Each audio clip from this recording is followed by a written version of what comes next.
اور کس امید کے ساتھ؟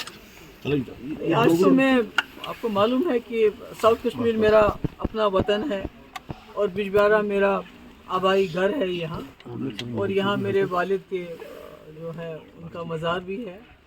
تو جب بھی دل تنگ ہو جاتا ہے اور مشکلیں آتی ہیں تو میں یہاں آتی ہوں اور ان کے یہاں فاتح پڑھتی ہوں. انڈیا ٹی وی مون پر اور ابھی تو اس کو میں نہیں کہہ سکتی کہ میں نے کوئی آغاز کیا ہے کمپین کا، مگر ضرور اپنے والد کو اپنے دل کا حال سنانے آئی ہوں. جی حال سنایا، کیونکہ جب بھی ہمارے چیلنجز تھے جموں کشمیر میں 96 سے لے کے جو میں نے اپنا سفر شروع کیا تو میرے والد میرے ساتھ ہوتے تھے. جی آج میں بہت بڑے بڑے چیلنجز کا، میں نہیں پورا جموں کشمیر بہت ہی چیلنجز کا وہ فیس کر رہا ہے. اور ایسے میں جو ہماری سرزمین ہے جس کے اوپر ہمیں فخر ہے، جس کو دنیا میں جنت بے نظیر کہا جاتا ہے، تو آج اسی سرزمین ہمارے تشخص، ہماری شناخت کے اوپر خطرناک قسم کے بادل منڈلا رہے ہیں. جی تو اس کا نیچرلی ایک بہت بڑی ذمہ داری ہے یہ، تو اس لیے میں آئی تھی اور یہاں دعا کی، یہاں فاتح کی. جی تو امید کیا ہے میم؟ انشاءاللہ امید تو میرے لوگ ہیں، جی چاہے وہ ساؤتھ کشمیر کے لوگ ہیں جس وطن کی میں رہنے والی ہوں، چاہے وہ پیر پنچال کے لوگ ہیں جہاں میں نے شاید ہی کوئی گاؤں، کوئی جگہ، کوئی علاقہ وہاں ہو جب وہاں لوگ مصیبت میں تھے، جب وہاں لوگوں کو مارا جاتا تھا، دن دہاڑے قتل کیا جاتا تھا، چاہے وہ ملیٹنٹ تھے، چاہے وہ سرنڈرڈ ملیٹنٹ تھے یا فورسز کے لوگ تھے. تو کوئی جگہ میں نے چھوڑی نہیں جہاں میں نہیں گئی ہوں.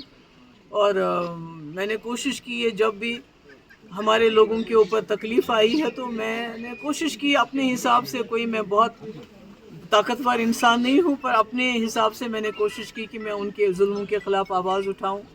جیسے کہ آپ کو معلوم ہے کہ جو ہمارے ٹرائبل لوگ ہیں جی جس میں ہمارے گجر، پہاڑی اور یہ جو بکروال قبیلے کے لوگ بہت زیادہ ان کے اوپر بہت زیادہ ظلم ستم کیا جاتا ہے، کیونکہ لگتا ہے ان کی کوئی سنوائی نہیں ہے، ان کا کوئی پوچھنے والا نہیں ہے. جی جیسے کہ آپ کو معلوم ہوگا کہ 2 دن پہلے جانی پور جموں میں بھی ہاں ایک حادثہ ہوا جہاں ایک ٹرائبل بچی کے ساتھ زیادتی کرنے کی کوشش کی کچھ گنڈوں نے، اور اس کے بعد جب اس کو بچانے کے لیے اس کی گھر کے ماں گئی اور بھی کوئی لیڈی چلی گئی تو ان کو اتنا پیٹا کہ ہسپتال میں وہ اس وقت داخل ہوئی ہیں.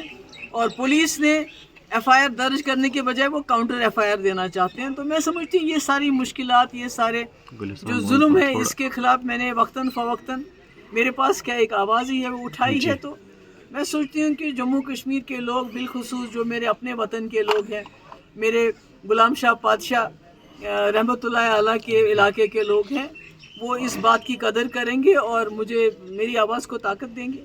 میم ایک طرف غلام نبی آزاد ہے، وہ کمپٹیشن کیسا دیکھ رہے ہیں آپ؟ دیکھیے یہ تو اس میں تو جمہوریت میں تو کوئی بھی کسی کے ساتھ کمپیٹ کر سکتا ہے، آپ تو کسی کو روک نہیں سکتے ہیں، وہ تو چلتا رہتا ہے. لیکن اننت ناگ راجوری کو ہی اتنا ہارڈ کیوں بنایا گیا؟ ہر کوئی دیکھیے جو ہے آپ کو معلوم ہے کہ 2019 کے بعد سب سے بڑی نشانہ اگر کسی کو بنایا تو پی ڈی پی کو بنایا. کس طرح اس کو توڑا گیا، کس طرح ہمارے لیڈروں کو کچھ کو لالچ دے کے کچھ کو بلیک میل کر کے نکالا گیا، پارٹی توڑ دی گئی. تو آج جب محبوبہ مفتی میدان میں آتے، کیونکہ 2019 سے میں نے کوشش کی ہے ان کے ظلم کے خلاف آواز اٹھانا، اس کے لیے بہت سی مجھے اذیتیں سہنی پڑی، میرے گھر والوں کو سہنی پڑی، اور مگر میں اپنی بات پہ قائم رہی. تو ان کو لگتا ہے کہ اگر یہ آواز پارلیمنٹ میں پہنچے گی تو شاید وہاں بھی ان کے لیے مشکلیں پیدا ہوگی، اور شاید جو جموں کشمیر کے اصلی حالات ہیں، خالی جموں کشمیری میں لداخ کی بات بھی کرتی ہوں جی کہ جو اصلی حالات ہیں تو کہیں ان اصلی حالات کی عکاسی نہ ہو جائے، اور یہ جو ڈول پیٹتے ہیں جموں کشمیر میں سب کچھ ٹھیک ٹھاک ہے تو وہ ان کا جو بات ہے جو اس میں راز سے پردہ اٹھ جائے گا. تو اس لیے ان کی کوشش ہے جتنا بھی ہو سکے محبوبہ مفتی کو پارلیمنٹ سے باہر رکھا جائے. بہت بہت شکریہ. Thank you.